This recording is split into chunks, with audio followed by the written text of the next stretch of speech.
The English coastline is a place of contradiction. Wind-swept cliffs beside serene beaches, open skies above dark, whispering waters. And nowhere is that tension more haunting than along the coast of Norfolk. In the village of Blakeney, life moves to the rhythm of the tides. Boats creak at the docks, and the wind carries stories of smugglers and storms from generations past. But one story has never left the sea. A story not passed down by tradition, but whispered in fear. It happened in March of 1986. A thick fog rolled in one evening from the North Sea, covering the coast in a dense white veil. Visibility dropped to nearly nothing. And into that fog, a man named Thomas Renn went walking and was never seen again. Thomas was a local, a wildlife photographer, known for his quiet nature and devotion to the coastal marshes. That night, he told his wife he was heading out for a quick walk to photograph the fog as it drifted in over the Blakeney Point. He packed his camera, his thermos, and a flashlight. At 7:13 p.m., he left their small brick cottage near the harbor. By morning, there was no sign of him. His footprints were found leading onto the causeway that cuts across the marsh, but they stopped halfway. No sign of struggle. No camera, no flashlight, no thermos, and no Thomas. What happened in that fog remains one of Norfolk's greatest unsolved mysteries. In the days that followed, search parties combed the area. Helicopters scanned the coastline. Dogs tracked his scent to a ridge of shingle before abruptly losing it. Some said he may have slipped into the water. Others whispered about something else, something that had followed him into the mist. Locals began referring to the incident as the Silent Tide, a name born not from the sea, but from the way Thomas seemed to dissolve into nothing, as if erased. But what if he wasn't alone out there? What if something was waiting?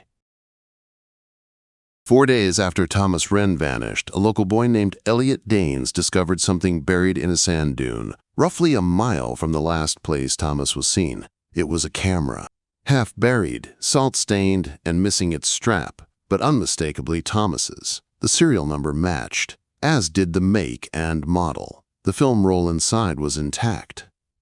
Authorities rushed to develop the film. The first several frames showed what you'd expect: dense fog, hazy silhouettes of marsh reeds, blurred light reflecting off the water. But the final photo, frame number 24, was different. It was almost black, but upon closer inspection, a shape could be made out. Tall, thin, humanoid, standing upright. No facial features visible, no motion blur. Just stillness. Experts analyzed the exposure. They concluded the object had been standing in place when the shutter clicked. But here's the most unsettling part. The figure stood only a few feet away. Police tried to explain it away. A trick of light, a bush or fence post, distorted by fog. But locals who saw the photo weren't convinced. Some refused to speak about it at all. Others called it the Watcher. The photo was never publicly released. A copy circulated briefly among the search volunteers, but it quickly disappeared. To this day, only one known print remains, in the private possession of Thomas's widow, Eleanor Renn. Eleanor spoke briefly with reporters in April of 1986. She said she remembered waking up that night around 3 a.m. to a low humming sound outside their cottage. She assumed it was the wind. But when she looked out the window, the fog was still thick, and she saw what she described as a faint light moving across the marsh. She turned to go back to bed and swore she saw a tall shadow standing on the edge of their garden. By the time she opened the door, it was gone. She never spoke publicly again. What was captured in that final frame? Was it simply a misinterpreted shape, a coastal illusion?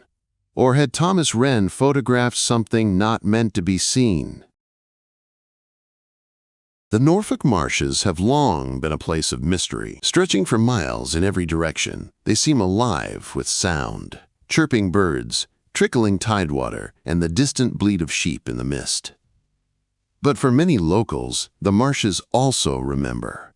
In the weeks after Thomas Renn's disappearance, several residents came forward with unusual stories. They hadn't spoken earlier, some out of fear, others because they doubted their own memories.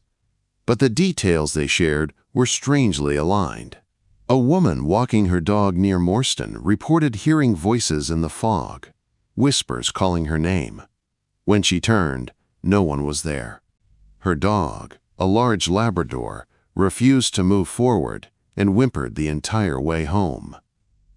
A fisherman setting crab pots off Quay Beach claimed to see a figure standing motionless among the dunes one morning before dawn. He waved, thinking it was a hiker. The figure didn't respond. Moments later, the fog rolled in again, and the figure vanished. But the strangest account came from a retired lighthouse keeper named Harold Blythe. He lived in isolation near the Blakeney National Nature Reserve. He kept a journal, daily entries, tides, bird migrations, boat activity. His March 1st, 1986 entry simply reads, "Lights in the mist again, moving against the wind. One hovered by the marsh gate. No sound. Fog too thick to see more. But I wasn't alone." Blythe never elaborated. Years later, that same journal would be recovered from his estate. Most of the pages were mundane. But 4 entries, spanning February and March of '86, referenced watchers, drifting lights, and one chilling line. The marsh remembers. It takes and doesn't give back. There's no official explanation for what occurred in Norfolk that night. No body, no clues beyond the footprints, the camera, and the fog. But the people closest to it, those who walked the same paths, who heard the same sounds, are convinced that something waited for Thomas in that fog. Something still waits. If there was a turning point in the investigation, something that moved the mystery from strange to unsettling, it came from the audio logs. In the early '80s, the Norfolk Ornithology Society had set up a series of automated field recorders to monitor bird migrations along the marshlands. These devices captured ambient sound on long-loop cassette tapes, set to record at night and cataloged by volunteers every week. In late March, a volunteer named Jane Welker was reviewing the tapes from the night of March 1st, 1986, the same night Thomas Renn vanished. Most of the recording was normal: wind, seabirds, the occasional fox call. But at 7:49 p.m., a faint hum began. It wasn't mechanical, not electrical, a pure tone. Unchanging. It lasted precisely 92 seconds before stopping altogether. Then came the whispering. The voices were faint, indecipherable, and layered. Jane initially believed the tape was damaged, but a technician cleaned and enhanced the sample, revealing what sounded like rhythmic syllables. Not English, not any known language. 2 more recorders picked up the same hum, exact same timestamp, exact same duration, each several kilometers apart. The recordings were submitted to acoustic analysts and linguists, some affiliated with universities. Their conclusions were vague at best, most simply called the phenomenon anomalous. But in a private report, later leaked to a journalist in 2003, one expert described the hum as not consistent with any terrestrial wildlife or known human-made source. Another noted the language-like quality of the whispers and posed a simple, disturbing question. What if this was not sound we were meant to hear? Following the tape analysis, new theories emerged. That Thomas may have been following the sound, that the fog, dense, unnatural that night, was more than just weather, that the marsh, already unpredictable, had become an amplifier for something else. Something that used sound as a lure. Locals speak now, in hushed tones, of the marsh song, a low melody that comes with the fog. Some say it's just old folklore, but others believe it still plays. Nearly 2 decades after Thomas Renn disappeared, a group of local documentarians set out to revisit the fog-covered mystery. Led by historian Mark Ely and field researcher Isla Kent, their goal was simple: to trace Thomas's final path and collect first-hand accounts before they faded from memory. In October of 2005, they returned to Blakeney Point, the last place he was seen. What they found would unsettle even the most hardened skeptics. Isla kept a journal of the trip. On the second night, while camped near the old birdwatching blind, she wrote, "There's something unnatural about this fog. It doesn't roll in. It arrives. 1 minute the air is clear. Then it surrounds you. We stood no more than 30 feet apart, and I could barely see Mark's torch." That night, the crew captured strange interference on their digital equipment. Audio glitches, silent frames in their footage, and a strange flicker of light across the marsh in the early hours of the morning. But the most chilling moment came when they played back a recording made at 3:13 a.m. The voice was faint, nearly lost in the background noise. But it was there. Isla, shaken, confirmed it was not her voice, or Mark's. Audio analysis later showed the whisper contained a pitch signature not consistent with any voice on their team. The team abandoned the shoot the following day. Mark Ely later admitted in a podcast interview, "Something out there watches, and if you listen too long, it knows." Following the team's retreat, local interest in the mystery surged again.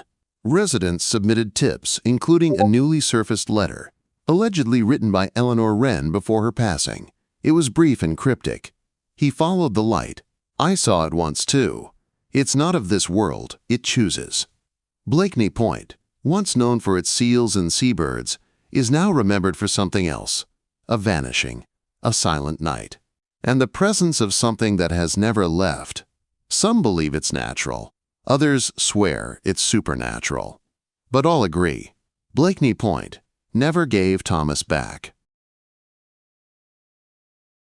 Today, Thomas Renn's name lives on in the quiet, etched on a memorial plaque near the Blakeney quay. Tourists pass it every day without a second glance, but locals know. They still talk about the night the fog took him. Some treat the story as a cautionary tale. Don't wander the marsh at night. Don't follow the lights. Others believe it was a tragedy, a man lost to the unpredictable tides. But there's a third camp, those who've seen things, heard things, and believe that the fog is watching. In 2022, nearly 4 decades after Thomas's disappearance, a new incident occurred. A birdwatcher reported seeing a man walking into the fog near the same shingle path Thomas once took. He appeared disoriented, pausing often, looking back. The witness snapped a photo. When examined, the figure bore an uncanny resemblance to Thomas, right down to the jacket Eleanor had described. A dark green barber with a torn elbow. Authorities were called. A search was conducted, but no one was found. There are places where the veil between worlds feels thin, where stories become echoes and echoes become truths. Blakeney is one of those places. The fog still rolls in, the wind still moans across the flatlands, and sometimes, just sometimes, you'll hear your name whispered by something that doesn't have a face. Was Thomas Renn taken? Was he chosen? Or did he simply find something none of us were meant to see? We may never know, but the fog remains. Thank you for listening. If this mystery stirred your curiosity, don't forget to like, share, and subscribe. Each listen keeps these stories alive, and some stories refuse to be forgotten. Until next time, stay alert, stay skeptical, and stay out of the fog.